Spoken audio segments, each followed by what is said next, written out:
Welcome to the Excel Still More podcast. I am your host, Chris Emerson. I'm here to encourage you in your walk with God. Thank you for joining in. Today's podcast is sponsored by Cunningham Financial Group. John Cunningham is a friend of mine and a brother in Christ, and he can help you with financial decisions and future planning. He's been a big help to me and my family, and I commend him to you. You can reach him at 205-913-1720. I am so thankful you're here, so let's get started.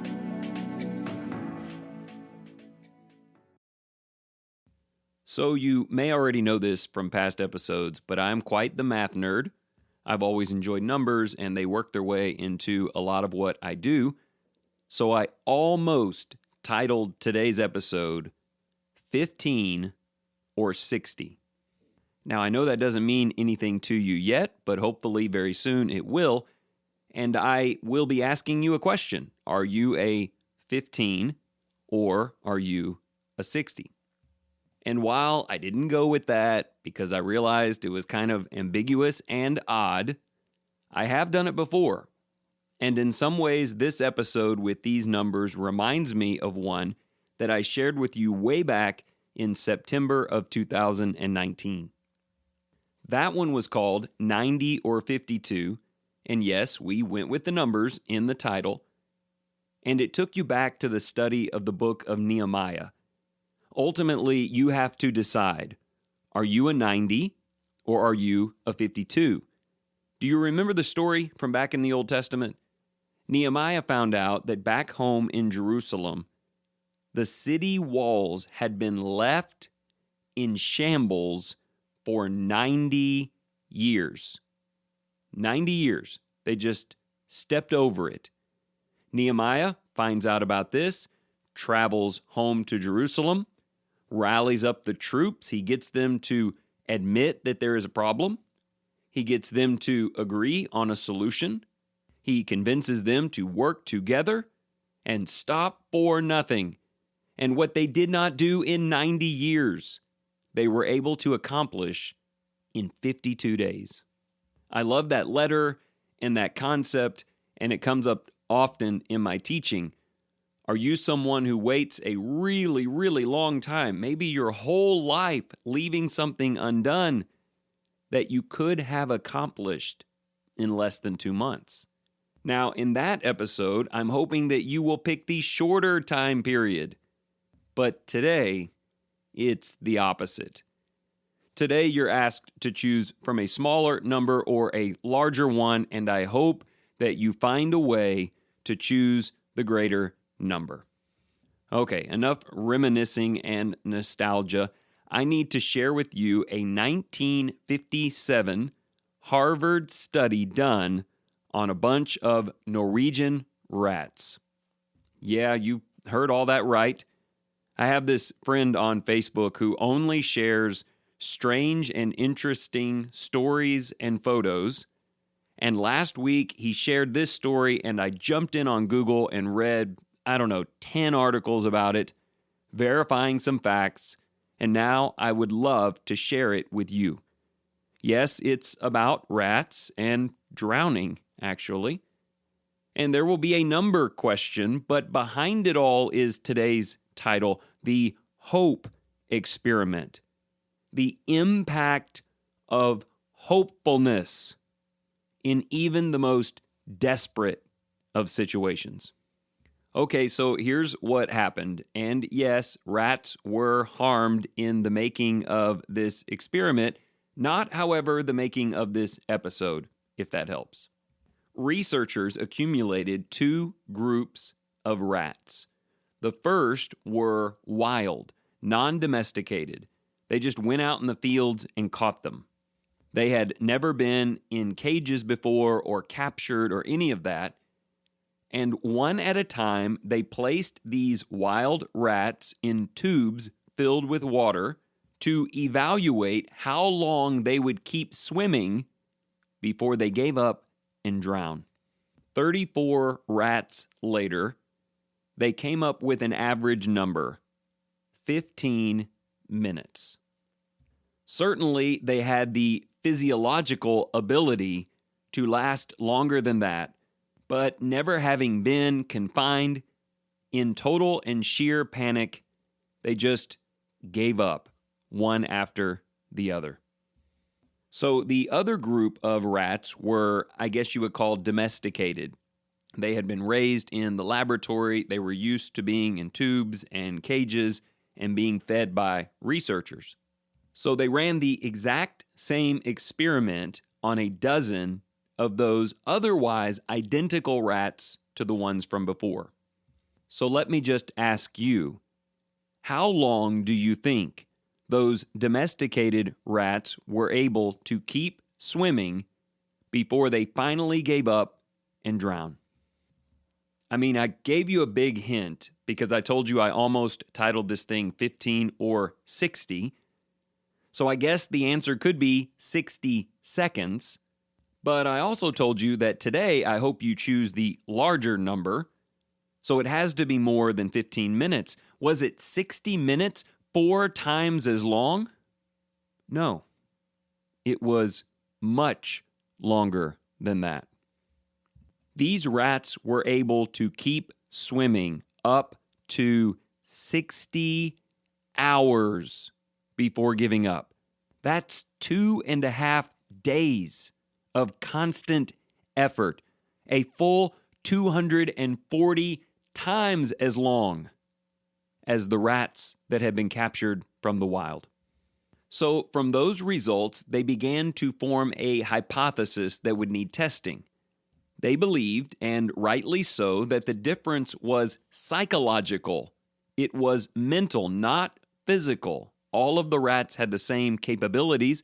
You may have even argued that those out in the wild were stronger and better swimmers. Instead, they reasoned that mentally there was a fundamental difference. And this became known as the hope experiment. The wild rats had no idea what was happening. They were panicking. They were sure it was over. There was no hope, and so they just gave up very early. The domesticated rats were used to being put into things and out of things and moved from one to the other and fed by researchers, and so they believed that at some point they might be saved. So they went on a long time. I don't know the full details of the experiment, but I hope they rewarded a few and actually saved them. Now, that's a really interesting theory, and it makes for an interesting take on a podcast episode, but how would you go about testing that? Could you take the domesticated rats and somehow get them to forget that they could be saved? To erase their memories of being fed and see if they would drown faster? No, you can't really do that. So they turned their focus to the wild rats. Would you need to put them in a cage and feed them or move them around for an hour or a day or a year in order to convince them that there was some larger source than themselves that could save them? Well, you might be surprised to learn it did not take that long at all. In fact, just the tiniest infusion of hope in a small rat brain made a huge difference. So here's how that worked. And again, totally inhumane. No defense from me for this, but it happened and we have these results and I want you to know them. They put the wild rats into the tube, knowing that they would not last 15 minutes. Sometime short of the 15 minutes, they would take the rat out of the tube. They would save it. They would set it to the side, allow it to calm down and rest, and then put it right back in the tube. I want you to get this, and then we will talk about some application. From just that one moment of being spared, once placed back in the tube, they also would tread water for 40, 50, and even 60 hours. Isn't it incredible, even in a tiny little mind, what just one brief glimpse of hope can do to transform your mind and translate to effort? That became known as the Hope Experiment. And while I do have some application thoughts for you, there'll be no more talk of rats or tubes or water or drowning, but there will be talk of how hope, even for a moment, even from one person, can completely change your mental state and allow you to hold, to press on, to fight, to succeed in a way that was never possible before. I want to very briefly break this down into 3 things for you to consider about your own life, and then allow me to turn that attention to others. First of all, there can be no striving, no true purpose to invigorate the soul without the hope of God in your life. God is a giver of great promises and a provider of mercy, and the hope of God does not disappoint. It is not always God who puts you in the tube or asks you to tread water, but however you got into that situation, whatever that burden might be, guilt or shame or monetary demise or marital struggles or whatever it is, however you got there, the one thing that can keep you going is realizing that the hope of God does not disappoint. Romans 5 talks about that. There are trials, there are struggles. So many people give up. They just let it all happen. They watch it all fall apart. But those of us who have put our hope in the Creator God and who believe in the redemptive power of Jesus and who have already experienced that restoration and hope at some point in our past from God, we can channel that and use it and grab onto it, and we can press on until the end. Please make God's assurances and promises and redemption that you've already experienced when you could have just drowned. He could have left you, but He didn't. Use that to know that His hand is in play. And no matter how long it takes, no matter how hard it is, He will not let you drown. He will save you again. So first and foremost, let the hope of God make you 240 times stronger than you would have been without Him. But I also believe that you can take a moment and look to yourself. Hopelessness oftentimes is connected with a lack of self-belief. I'm overwhelmed. I'm defeated. There's nothing I can do to make this better. I'll just give up. People do that a lot, and they often sell themselves short. I want you to think back to previous times in your life when it looked like it was all over, when it was all going to fall apart, but you found some strength in you and you were able to pull yourself through. Of course, God was at play. He's the great power, but there you were making the effort, and you were saved. You were spared. You got through it. Please don't forget that happened. You are capable of that. This time it may take longer. This time it may be harder, but that experience prepared you for this one. You believed in yourself before. This time the circumstances may be different, but so are you. You're stronger now. You have hope in God and confidence in yourself. And then thirdly on this list, please don't forget the times when someone else in your life, not you, not directly God, but someone in this life lifted you out of that water. Someone in this life gave you hope, loved you, was there for you. You relied on them and would not have made it without them, and there they were to say that encouraging word, to go out of their way to get you through. Didn't that make all the difference in the world? So maybe here you are now. I mentioned some things earlier in your family or in your business or financial life or with your body or maybe even in your faith, and you feel like this is different, this is longer, this is too much, I am too tired. Please, in soul and in mind, remember the hope that you found in your friends. The hope that you found in people who love you and went out of their way to be there for you, and go and find them again. And if you can't get to them right now because you are right in the middle of treading this water and you just have no opportunity yet to do it, then keep treading, because they are there for you and they are coming to help you. And that's all part of God's design as well. So I guess today's episode may not be for everyone.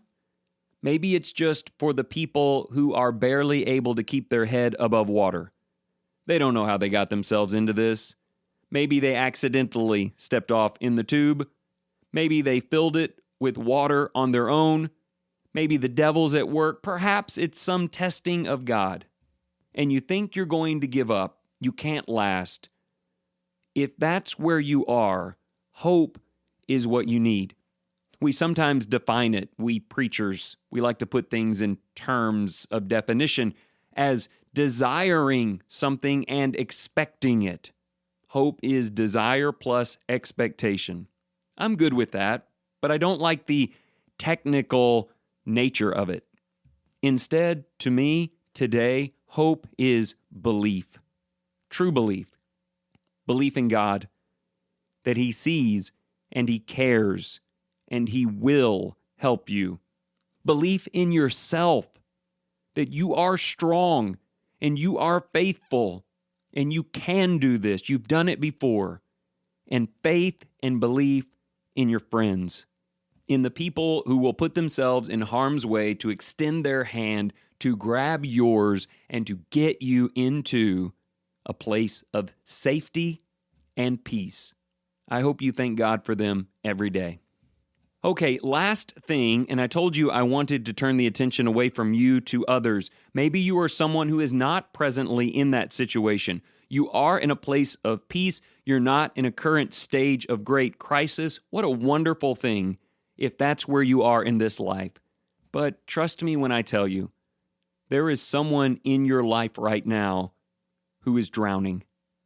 It may be a stranger that you just saw in the supermarket, or someone who lives under your own roof. When you see them hurting, when you see them in despair, take a moment, even the briefest of moments, in full sincerity, and somehow let them know that God sees them and that He wants to bless them. Somehow help them see that they are strong and that they have conditioned themselves to handle this. And please make sure they know that your hand is extended to them, that even if they feel powerless on their own and they don't know where to find God, they can find you. And you will be a hope and a light to them.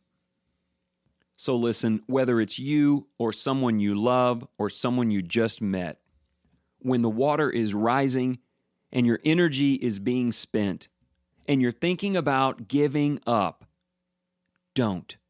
Hope not only helps, it never disappoints. It unlocks something in you hundreds of times greater than you thought possible. And if you're looking for real, tangible evidence to prove it, don't forget the hope experiment.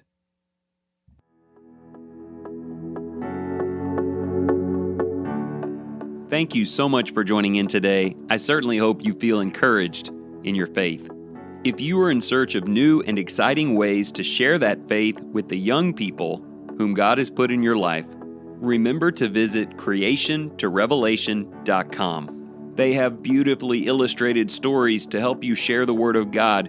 And right now, through the end of July, you can enter the promo code ExcelStillMore and get 10% off. And remember this, Whatever you choose to do today, in the name of the Lord Jesus Christ, excel still more.